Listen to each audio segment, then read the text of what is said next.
thank you today for coming to this interview. We are here at Recovery Today Studios, and instead of doing a whole introduction, why don't you tell us a little bit about your journey in recovery and why you took time out of your schedule to do this interview today? Well, thank you for having me. I kind of have like a classic alcoholic beginning, I guess, or a really good setup for one. Both sides of my family were Irish Catholic bar owners. My dad's family had Gallagher's in Philadelphia. My mother's family had the Erin in Atlantic City. I had 6 sisters. I'm the only boy. So, I mean, I kind of felt like I was bred to drink, and I loved it. It's the world I grew up in. My heroes were guys in bars that had just great stories, tall tales, and I went for it. I loved it, and I grew up. I always had things I didn't feel a part of. I felt different, and there's a million ways you could say that's the reason I drank. Whatever the situation was in my life, I chose drinking because it was working for me, especially as a young kid. Sure. Made me feel less self-conscious, all that kind of stuff. That escalated. I mean, where some people would slow down when they got, to college or after college, I just continually ramped up. I got into the bar business. I was a bartender at 20. Oh, wow. Yeah, I mean, I started working in restaurants and bars when I was 15. I went, bar back, busboy, bartender. It was just the world I kind of went for. Where did comedy fit into all this? Well, I was the funniest bartender in the world. Okay, if you don't say so yourself. No. People told me that, and it was the way I got attention. I was the clown. I wasn't the toughest kid in New Jersey, for sure. I wasn't going to, dazzle the ladies with my fancy clothes or, a sharp car, but I could make people laugh. And in the psychotherapy circles, we'd call that the mascot of the family. You were the mascot. Yes. For sure. Yeah. Oh, man, I didn't have any bigger fans than my sisters and my mom and my dad, and to this day.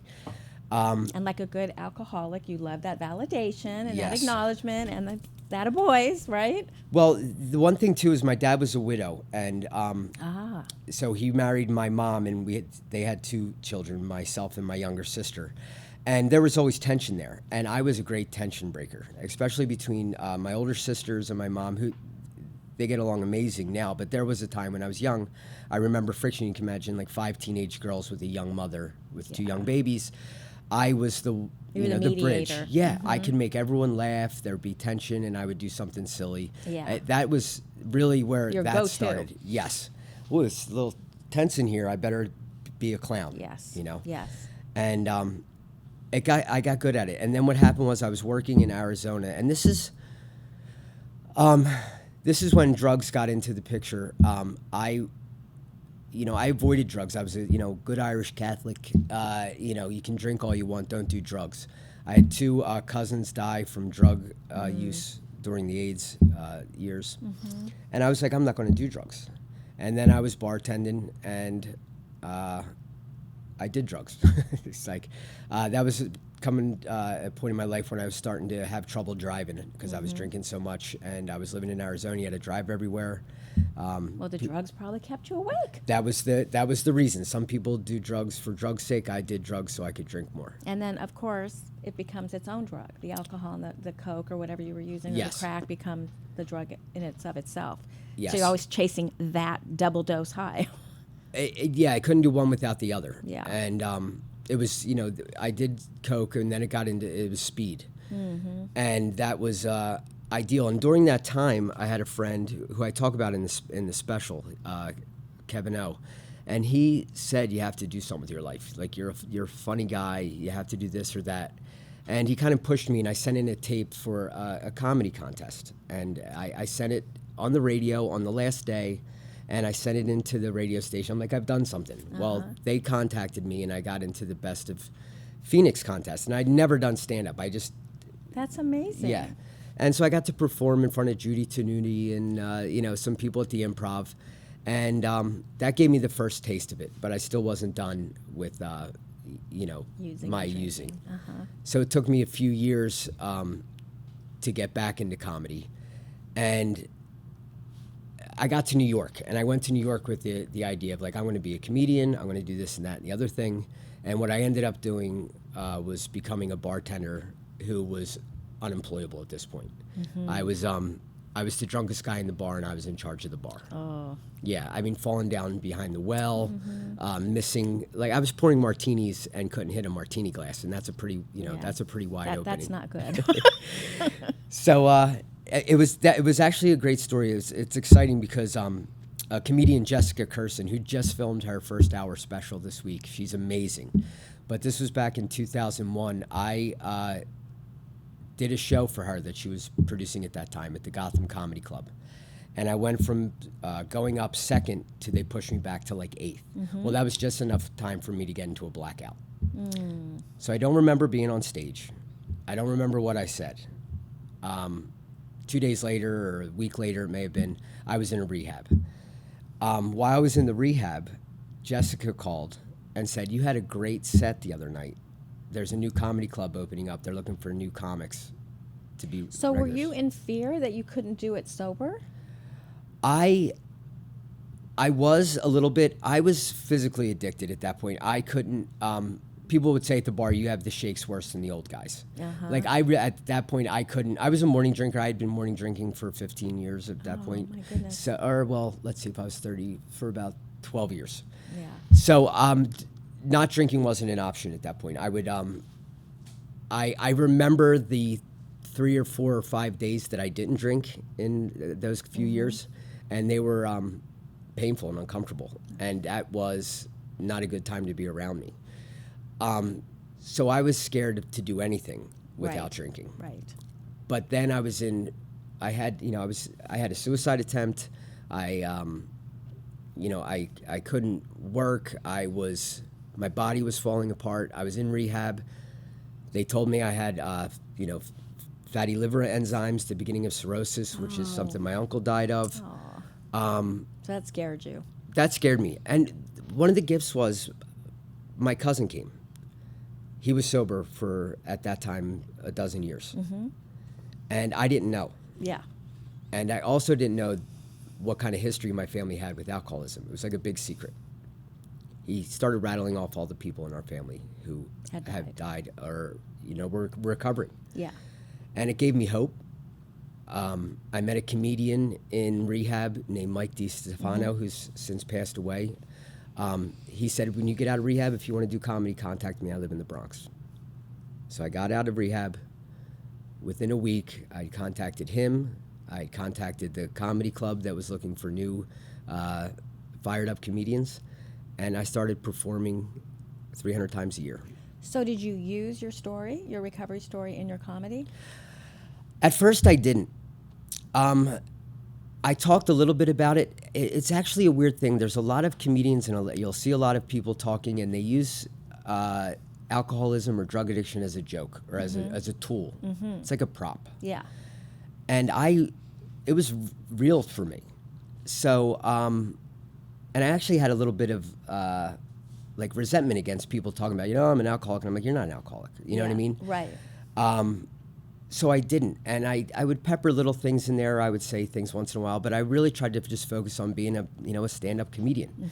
And it wasn't until that was one of the reasons I did this special. When I did a stumble in the woods, and a lot of that is something that I learned in recovery, is that I wanted it to be as honest and vulnerable as I could be, which you don't normally see in a stand-up comedy special. I always thought comedy is based in truth, really. It's based in truth. You'd be surprised how much is based in imagination. Really? Yes. Yeah. Okay. Yeah, I mean, there's... That's fine. I mean, I get it. Yeah, there's a root in truth, but it's rarer to find... Embellished truth. Yes, embellished truth or a nugget of truth, and let's take it to, science fiction levels. Yeah. What I tried to do in this is I made a commitment that I was going to be as honest as I could be with this special. So I didn't use any of the trapdoor things you can use. Like a lot of people will say, I was in a relationship and da-da-da, and I just, I kicked her out. And that's not what happened. Or I punched the guy in the face. Right. Or, I didn't want to use any of those kind of tricks. Kind of sensationalize. Yeah. And it's a way to get the punch. It's the shock value. Yeah. I was trying to follow kind of Shaw's rule on comedy. George Bernard Shaw said, when I want to tell a joke, I tell the truth because it's the funniest thing out there. Yeah. And I had taken a break from comedy. I had after 7 years, I had relapsed. Started with, I'll just drink really good wine, and it ended up in a, year I was drinking as much cheap wine as I could get. And when I got sober again, and I did all the work I needed to do that, and I decided I wanted to start performing again, I said, if I'm going to do it, I'm going to be as true to myself as I can be. And one of the things that I had to get over was any guilt or shame I felt about how I lived my life. Of course. And I did that work with my sponsor. I made amends to people close to me, but I hadn't made it public, declaration of this is what I am and did, and I'm okay with it. Yeah. Another Irish great writer, Joyce, would say, the errors in your life are the portals to discovery. I love that. Well, I mean, you mentioned sponsor, so I can't help but get into this subject, which we kind of touched on before the interview started, was about this whitewashing recovery. Everybody has this answer to recovery, whether it's yoga and recovery, or take my course, my online course, and in 10 weeks you'll be sober. And I even have my own subscription site called Wake Up Recovery, which is really more based on codependency and recovery. But I do believe, and I tell my clients this as a therapist, the 12 steps really is the foundation. I think you can have different paths and add to your toolbox. Even in the big book, they talk about if you need outside help, great. Sure. But what are your thoughts about this whitewashing recovery? Because it's getting a little bit crazy out there. It is. It's like 6-minute abs. You know what I mean? Yeah. That's not how you get in shape in 6 minutes. And there are a ton of tools, and I think you should throw everything at it. But I think the most important tool for me is staring in the eye of another sober person who's done the steps and being as honest as I can. Right. When I got sober the second time, I knew I was serious about it because I called a guy with 25 years of sobriety in New York who is doing the work every day. And when I called him and said I need help, then I knew that I was serious about it. It wasn't about, cutting sugar out of my diet or running. I tried to run myself sober. I ran 6 half marathons, and none of them got me sober. And again, it's not to judge other people that are finding different paths, but I do appreciate your honesty about what worked for you and what works for you and what has worked for you. And I think that it's important that people understand you got to start somewhere, and may as well start with the basics. Yeah, it's great that there's pluses and minuses to this. Addiction and recovery is more out in the open. It's more mainstream. There seems to be a huge community that's popped up that's probably a surprise to a lot of people. It's not to people who have been dealing with it. They've always said if all the people who needed meetings came to meetings, we'd have to hold them in stadiums. It's true. But, well, now they're held on Instagram. Yes, and that's fine. I have someone right now that I don't have a ton of sponsees. I have very few in my these last 4.5 years. The one person I'm working with now is dealing with so much, and I told him I don't want to say much else about it, but I said if you need to go online to get a meeting, do it. Do whatever you need to do, but I also said the first chance we get, we have to get together and we're going to talk. I think what bothers me about all of these whitewash programs is that I don't think they have referral ideas and systems in place. Like if you're a sponsor, and you see that somebody's really got some mental illness issues, the first thing you're going to say is, I can't go. I'm here to help you get through the 12 steps. Right. I'm not here to help you with your bipolar disorder or your suicidal thoughts. That's probably not my expertise. I don't think that's happening in some of these other communities. I don't think people are getting the right help. I'm not as familiar with those issues. I am a little. The easier, softer way. It seems there's a lot more easier, softer ways. Right. Which is what an addict wants, right? Yes. They want the quick fix. They want the shiny object. Yes. It used to be I'm going to join the military, or I'm going to, join the gym, or I'll get back into my church, and then I'll go to AA, or I'll go to prison. Now there's so many different options and ways that people can skirt the issue, or just skirt the best, most effective hope at real recovery. And So what did you uncover? Like, I mean, if you're open to sharing, what was your deepest trauma, or what was it that you realized you were drinking over? Sure, you had the genetic predisposition, you had the gene, you come from an Irish family, but there must have been, Yeah. you came from a blended family that probably had something to do with the trauma, maybe, I don't know. Yeah, I don't know either. And that's, I can figure out all the reasons to justify or explain why I became an addict and alcoholic. The fact is, I discovered I am an alcoholic and an addict, and the things that maybe I drank over, or the things that could lead me back to a drink, is really what I had to identify. Yes, And the triggers. For me, the things that I learned the most, and a lot of this was done doing the step work, because it kept popping up, and they say that, and it is funny when people gloss over that kind of stuff. But what it came down to me were feelings of low self-worth, and my anger or uncomfortable nature with like any kind of conflict or difficult situation, which really, fear was leading my parade there. So fear and low self-worth were things that I had to kind of, I don't know if you conquer them, you just have to make friends with them. God, what you're saying is such a great way of saying that codependent piece without using the word codependent, because codependency is this need to please. And so if you don't want confrontation, it's, you want to please. You want everyone to like you. You want that validation. You're a comedian. Yeah.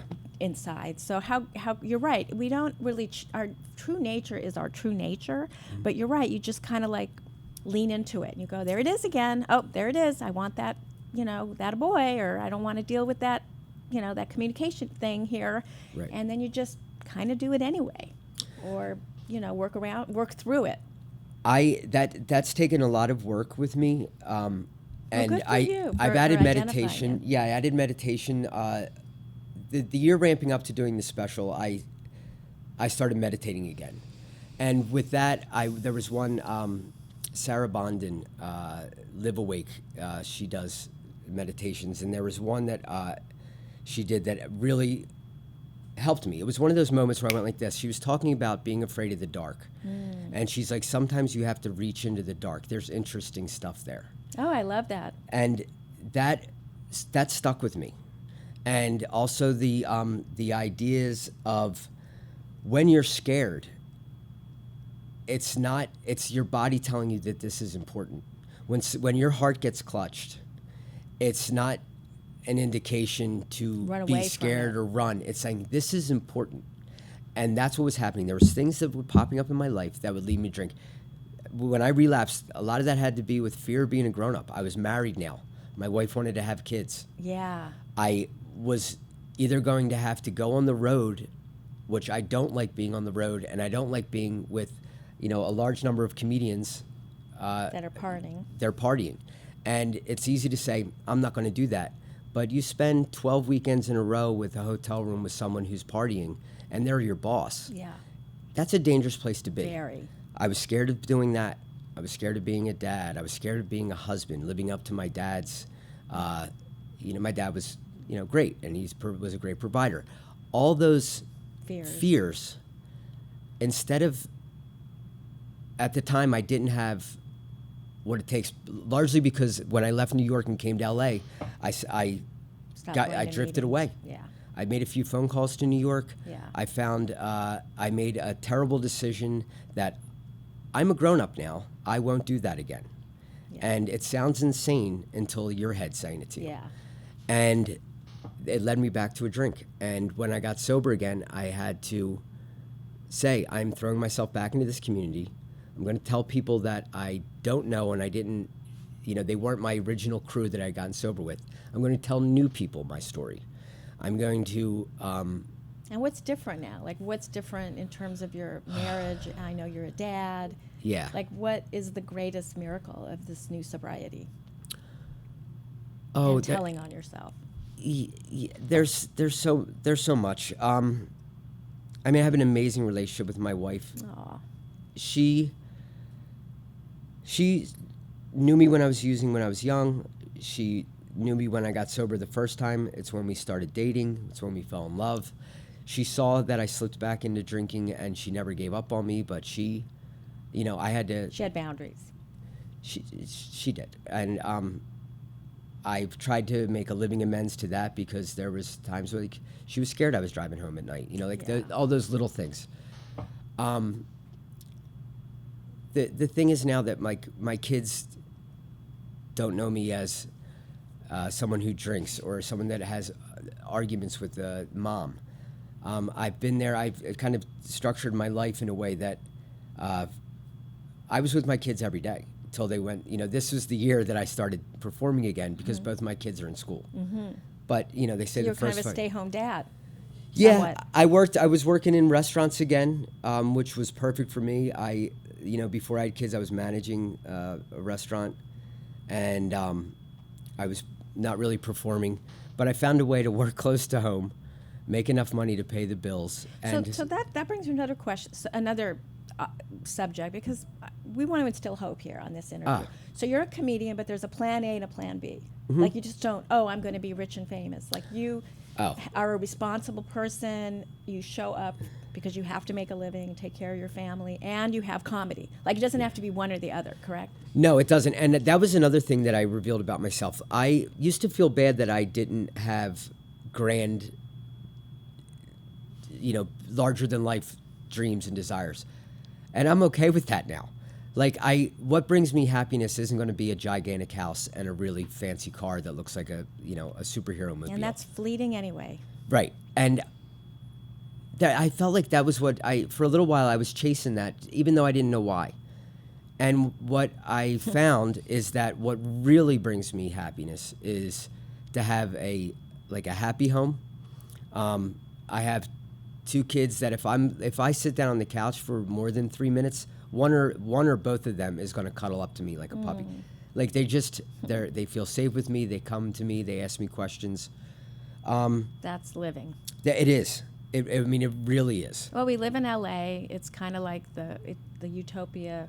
It's the last stop. Yeah. And I think I was raised here, so I don't get that. People that come here, that's not who I am. But I think we all sometimes just fall for that shiny object image. I wrote 2 books, and I'm going to sell so many, and I'm going to get on TV, which I did. But when all that is said and done, what matters is what you just said: family and relationships, and you can still have fun doing what you love. But just don't get attached to the outcome, as they say. Yeah, my wife grew up in California. In fact, I was driving up here. I drove right by the exit for my mother-in-law's house, who's I love, and she's so supportive. I don't. If you look at the grand scheme of things, $36,000 a year is the point where you become the top 10% of the wealthiest people in the world. Not amazing. You can lose sight of that. I think. They say 70,000. Really, anything after that, all of your needs and games and toys are bought for. Yeah, I can live that life, which is super comfortable. Spend as much time with my wife and kids as I want, which is a lot. That's the quality. That's because that's what it's about. Yeah, I've spent more time at museums and on hikes and on outings in the last. Well, my daughter just turned 8 years. Than I did in the 40 years previous to that. And I never realized how, great that is. Yeah. It doesn't cost a lot of money to go on a beautiful hike. No, if you're going to live in California, I would focus less on the Mercedes. The $500,000 cars and look at the priceless moments. Scenery. Yeah, scenery. I took my kids up to go. They said they wanted to see snow. I grew up in snow. So I took them up to go tubing. Drove 2.5 hours. We're up tubing. 35 minutes later, they're like, cold isn't what I thought it was. They wanted to leave. You drive back, you take off the thing, and you're in shorts, and we go for a hike. It's so funny you say that because with the fires, I live in Calabasas, and literally the corner of where I live on fire. I was evacuated for a week. My house shouldn't be there. And so talk about appreciation. Yeah. For now it looks like Mars. Well, now it's starting to get green because we have rain, but I'm like, what I took for granted. Yeah. Here I live these beautiful hills that my house could have been gone, and this beauty was gone for a few months until the green started coming out again. Last year, my wife grew up in Carpinteria. Uh-huh. So when they had, the floods last year Yeah. and everything, we drove up there and we saw like the area where we got married was all blocked off. And her sister lives in Santa Barbara, and Oh, yeah. so we went up there and, gosh, that's another thing about recovery. We took a day off work and we went up there and we brought water, and we brought our kids, old clothes, and Oh, nice. that helping others or getting out of yourself gives you such peace and makes everything okay. Yes. And that's another thing with recovery. If I spend all day thinking about myself and trying to figure life out in my head, all paths lead to escape. Yeah. Distraction. Yes, and something to not dull the pain. It's too much. It's too heavy. Life's overwhelming. Life is painful. It is. It gets a lot less painful, though, when I reach out my hand to someone who's actually struggling. Exactly. Are you okay? How are you doing? Yeah. Those are the most powerful words. It's for me, it's not prayer. It's how are you doing? Or I hear you. Yeah. Is there anything I can do to help? I see you. Yeah. Yeah. And it may sound corny. I don't know, but No, this is what this interview is all about. Is that someone out there is either struggling, or it's a family member who has a loved one that's struggling, and they're going to hear this, and there's going to be something that you said that's going to plant a seed for them. They may not get sober today. Their loved one may not get sober today, but they're going to hear something, and that's why I do this. So maybe we tell me what you're up to, what you're doing next. Tell me a little bit about some of the projects that you're working on, just so people know how to find you. Well, it's an exciting time. I put my special up right around Christmas on Amazon. It's called A Stumble in the Woods. It's Matt Gallagher, and I kind of bridged storytelling and stand-up comedy. Great. I had done storytelling. I've done The Moth. I had a storytelling show for a little less than a year with a good friend of mine, and I wanted to bring those two together. And so I filmed it at the El Cid in Hollywood, a classic, awesome space. Uh-huh. And my wife, who does independent films, said, let's do this right. And, we got an amazing cinematographer. We got two camera operators who were Sherry Kalk was one of them. She did Sarah Silverman's special. Oh, wow. And I'm walking up on did stage. It right. Yeah, and I'm thinking, I haven't done stand-up for an hour in 6-7 years. It was scary. Wow. I had seen the growth, because those are the times when you go, I need a drink, I'm going to go fall into old patterns, I'm going to just shock everybody. And I stuck to kind of my super objective. I'm like, just be true to yourself. Do what you want to do this time. Stop trying to please people. And think about the audience you're talking to versus thinking about yourself. Oh, That's one of the things I learned about speaking. Not that it always works, but it's about them. It's not about ourselves. I got done that show, and I didn't do it for any other reason is that I wanted to do a comedy special that I would be proud of. I got off stage, and the surprising thing was 5 or 6 people came up to me afterwards to talk to me about their family, people who've dealt with addiction, wow. their husband who dealt with addiction. Kind of mixed recovery and comedy together. I did, and I didn't do that on purpose. It was just my truth, I guess you would say. And then... so how can people find this? They can go to Amazon? Amazon, yeah. It's on Amazon Video. A Stumble in the Woods. A Stumble in the Woods. Okay. And, the response has been great. Some of the comments I've gotten everything from, this is something that reminds me of, classic storytelling or Tig Notaro or, things like that, to other things going, gosh, you've taken something that people would use and make seem so painful, and you've found strength in it. And that's really what you have to do. Mm-hmm. I mean, I did another quote, somebody wrote on there, which was great, from New Jersey. George Bernard Shaw said, if you can't get rid of your skeletons, you better dust them off and teach them how to dance. I love that you can even memorize these things. I can never memorize quotes. I'm so bad at that. That's great. I don't memorize prayers, but there's a few quotes that I've stuck with. You got it down perfectly. Yeah, they're my mantras, and